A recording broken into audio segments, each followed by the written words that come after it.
Hi, ಎಲ್ಲರಿಗೂ ನಮಸ್ಕಾರ. Welcome back to my channel. ಇದು ಶನಿವಾರದ ಈವ್ನಿಂಗ್ ವ್ಲಾಗು. ಸಂಜೆ 7 ಗಂಟೆಯಿಂದ ವ್ಲಾಗ್ನ ಸ್ಟಾರ್ಟ್ ಮಾಡ್ತಾಯಿದ್ದೀನಿ.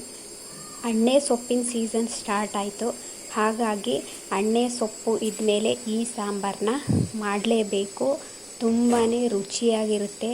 ಈ ಸಾಂಬಾರನ್ನ ಮಾಡೋದಕ್ಕೆ ಯಾವುದೇ ರೀತಿಯಾದಂತಹ ಆಯಿಲ್ನ ಯೂಸ್ ಮಾಡಲ್ಲ. ನಾನು ಈಗಾಗಲೇ ಈ ಸಾಂಬಾರ್ ರೆಸಿಪಿನ ನನ್ನ ಚಾನಲ್ ಸ್ಟಾರ್ಟ್ ಮಾಡಿದ ಸ್ಟಾರ್ಟಿಂಗ್ನಲ್ಲೇ ಅಪ್ಲೋಡ್ ಮಾಡಿದ್ದೀನಿ.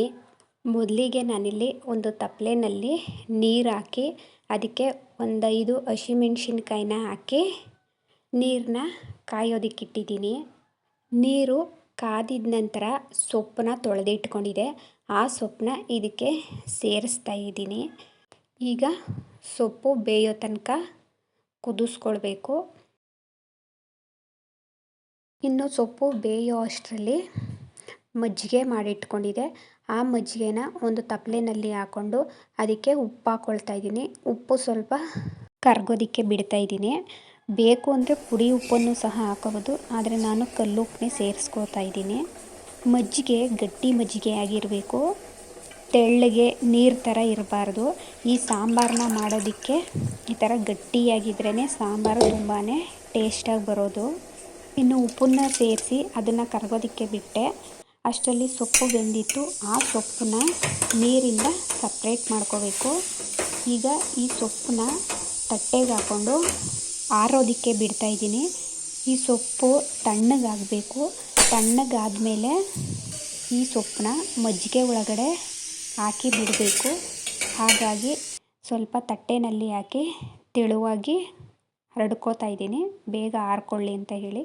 ಇನ್ನು ಖಾರ ರುಬ್ಬೋದಕ್ಕೆ ಅಂತ ಹೇಳಿ ಹಸಿಮೆಣ್ಸಿನ್ಕಾಯಿನ ಹಾಕಿದ್ನಲ್ಲ, ಅದನ್ನು ಸೇರಿಸ್ಕೊಳ್ತಾ ಇದ್ದೀನಿ. ಇದು ಹಸಿಮೆಣ್ಸಿನ್ಕಾಯಿ ಅತಿ ಹೆಚ್ಚಾಗಿ ಖಾರ ಇಲ್ಲ, ಹಾಗಾಗಿ 5 ಹಸಿಮೆಣ್ಸಿನ್ಕಾಯಿನ ಸೇರಿಸ್ಕೊಂಡಿದ್ದೀನಿ. ಜೊತೆಗೆ ಬೆಳ್ಳುಳ್ಳಿ ಮತ್ತು ಸ್ವಲ್ಪ ಸೊಪ್ಪನ್ನು ಸಹ ಸೇರಿಸ್ಕೊಂಡು ಪೇಸ್ಟ್ ಮಾಡಿಕೊಂಡು ಎತ್ತಿಟ್ಕೋತಾ ಇದ್ದೀನಿ. ನನ್ನ ಹತ್ರ ಚಿಕ್ಕದೊಂದು ಟ್ರೈಪಾಡ್ ಇತ್ತು, ಚಿಕ್ಕದು ಮಾತ್ರ ತೊಗೊಂಡಿದ್ದೆ. ಅದು ಈಗ ಕಟ್ಟಾಗ್ಬಿಟ್ಟಿದೆ. ಹಾಗಾಗಿ ಕೈಯಲ್ಲಿ ಇಟ್ಕೊಂಡೇ ವಿಡಿಯೋ ಮಾಡ್ತಾಯಿದ್ದೀನಿ. ಸ್ವಲ್ಪ ಹೊತ್ತು ರೆಕಾರ್ಡ್ ಮಾಡ್ಕೊಳ್ಳೋದು, ಮತ್ತು ಇಡೋದು, ಮತ್ತು ರೆಕಾರ್ಡ್ ಮಾಡ್ಕೊಳ್ಳೋದು, ಇಡೋದು, ಇದೇ ಥರ ಮಾಡಿಕೊಂಡು ಕೈಯಲ್ಲಿ ಇಟ್ಕೊಂಡೇ ಪೂರ್ತಿ ವಿಡಿಯೋನು ಸಹ ಮಾಡಿಕೊಂಡು ವಾಯ್ಸ್ ಓವರ್ ಕೊಟ್ಟು ಅಪ್ಲೋಡ್ ಮಾಡ್ತಾಯಿದ್ದೀನಿ. ಕೈಯಲ್ಲಿ ಹಿಡ್ಕೊಂಡು ಮಾಡಿದ್ರೂ ಸಹ ವಿಡಿಯೋ ಹೇಗೆ ಬಂದಿದೆ ಅಂತ ಹೇಳಿ ನೋಡಿ ಕಮೆಂಟ್ ಮಾಡಿ ತಿಳಿಸಿ. ಈಗ ಸೊಪ್ಪು ತಣ್ಣಗಾಗಿತ್ತು. ಅದನ್ನು ಮಜ್ಜಿಗೆ ಒಳಗಡೆ ಸೇರಿಸಿ ಒಂದು 5 ನಿಮಿಷ ಹಾಗೆ ಬಿಡಬೇಕು. ಒಂದು 5 ನಿಮಿಷ ಆದಮೇಲೆ ಮತ್ತೆ ಮಜ್ಜಿಗೆಯಿಂದ ಆ ಸೊಪ್ಪನ್ನ ಸಪ್ರೇಟಾಗಿ ಎತ್ತಿಟ್ಕೋಬೇಕು. ಎತ್ತಿಟ್ಕೊಂಡಿದ್ದಾದಮೇಲೆ ಆ ಮಜ್ಜಿಗೆಗೆ ರುಬ್ಬಿರ್ತಕ್ಕಂಥ ಪೇಸ್ಟನ್ನ ಹಾಕ್ಕೊಂಡು ಮಿಕ್ಸ್ ಮಾಡಿಕೊಂಡ್ರೆ ಸಾಂಬಾರು ರೆಡಿ ಆಗುತ್ತೆ. ಮತ್ತು ಇದನ್ನೇನು ಕುದಿಸ್ಬೇಕು, ಬೇಯಿಸಬೇಕು ಅನ್ನೋ ಅವಶ್ಯಕತೆ ಇರೋದಿಲ್ಲ. ಈ ಸೊಪ್ಪು ಸಹ ಒಗ್ಗರಣೆ ಹಾಕೋಬೇಕು ಅನ್ನೋದೆಲ್ಲ ಏನಿರಲ್ಲ, ಹಾಗೇ ತಿನ್ನೋದಕ್ಕೆ ತುಂಬಾ ಚೆನ್ನಾಗಿರುತ್ತೆ. ಈ ಸಾಂಬಾರು ರೆಸಿಪಿ ತುಂಬಾ ಈಸಿ. ಒಂದು 10 ನಿಮಿಷದಲ್ಲೆಲ್ಲ ಈ ಸಾಂಬಾರು ರೆಡಿನೇ ಆಗೋಗಿರುತ್ತೆ. ಅತಿ ಬೇಗ ಮಾಡ್ಕೋಬೋದು, ಹೆಲ್ದಿಯಾಗೂ ಕೂಡ ಇರುತ್ತೆ. ಹಾಗೆ ಮುದ್ದೆಗೂ ಸಹ ಇಟ್ಕೊಂಡಿದ್ದೆ. ಮುದ್ದೆನೂ ಮಾಡಿಕೊಂಡು ಎಲ್ರಿಗೂ ಊಟಕ್ಕೆ ಹಾಕ್ಕೊಟ್ಟು ನಾನು ಊಟ ಮಾಡಿದೆ. ಸಾಂಬಾರಂತೂ ತುಂಬಾ ಸಖತ್ತಾಗಿತ್ತು, ಅಮೃತಕ್ಕೆ ಸಮ ಅಂತಲೇ ಹೇಳ್ಬೋದು. ಈ ಚಿಕನ್ನು ಮಟನ್ ಆದರೆ ಹೊಟ್ಟೆ ತುಂಬ ಊಟನೇ ತಿನ್ನೋಕ್ಕಾಗಲ್ಲ, ಆದರೆ ಈ ಥರ ಸಾಂಬಾರು ಮಾಡಿದ್ರೆ ಹೊಟ್ಟೆ ತುಂಬ ಊಟ ಮಾಡ್ಬೋದು. ಇನ್ನು ಊಟನೆಲ್ಲ ಮುಗಿಸ್ಕೊಂಡಿದ್ದಾದಮೇಲೆ ಕಿಚನನ್ನೆಲ್ಲ ಕ್ಲೀನ್ ಮಾಡಿಕೊಂಡೆ.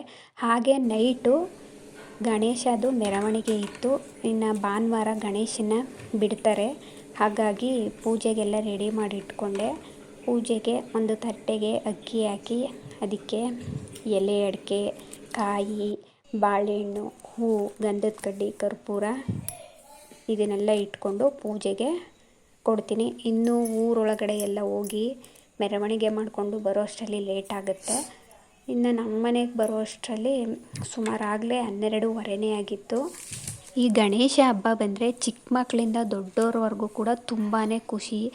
ಗಣೇಶನ ಎಷ್ಟು ಕುಣಿಸ್ತಾರೋ, ಮೆರೆಸ್ತಾರೋ, ಅದೇ ರೀತಿ ಅದನ್ನು ತಗೊಂಡೋಗಿ ನೀರಿಗೆ ಬಿಟ್ಬಿಟ್ಟು ಬರೋ ತನಕನೂ ಖುಷಿಯಾಗೇ ಇರ್ತಾರೆ.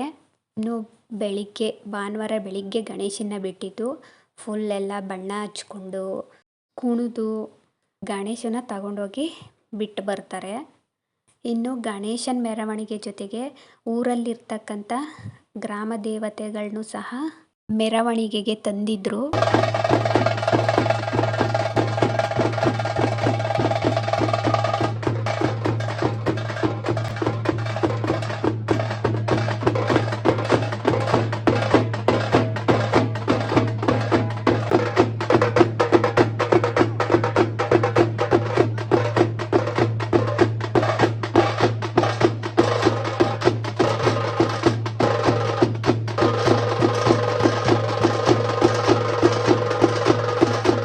ಇದೇ ನಮ್ಮೂರಿನ ಈ ಸಲದ ಗಣೇಶ.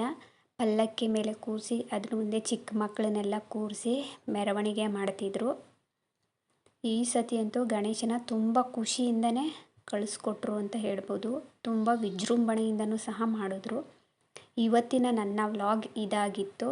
ಈ ವ್ಲಾಗ್ ನಿಮಗೆ ಇಷ್ಟ ಆಗಿದರೆ ಪ್ಲೀಸ್ ಲೈಕ್ ಮಾಡಿ, ಶೇರ್ ಮಾಡಿ, ಕಮೆಂಟ್ಸ್ ಮಾಡಿ, ಸಬ್ಸ್ಕ್ರೈಬ್ ಮಾಡಿಕೊಂಡು ಸಪೋರ್ಟ್ ಮಾಡಿ. ನೆಕ್ಸ್ಟ್ ವ್ಲಾಗಲ್ಲಿ ಮತ್ತೆ ಮೀಟ್ ಆಗ್ತೀನಿ. ಅಲ್ಲಿವರೆಗೂ take care, bye. Thank you for watching.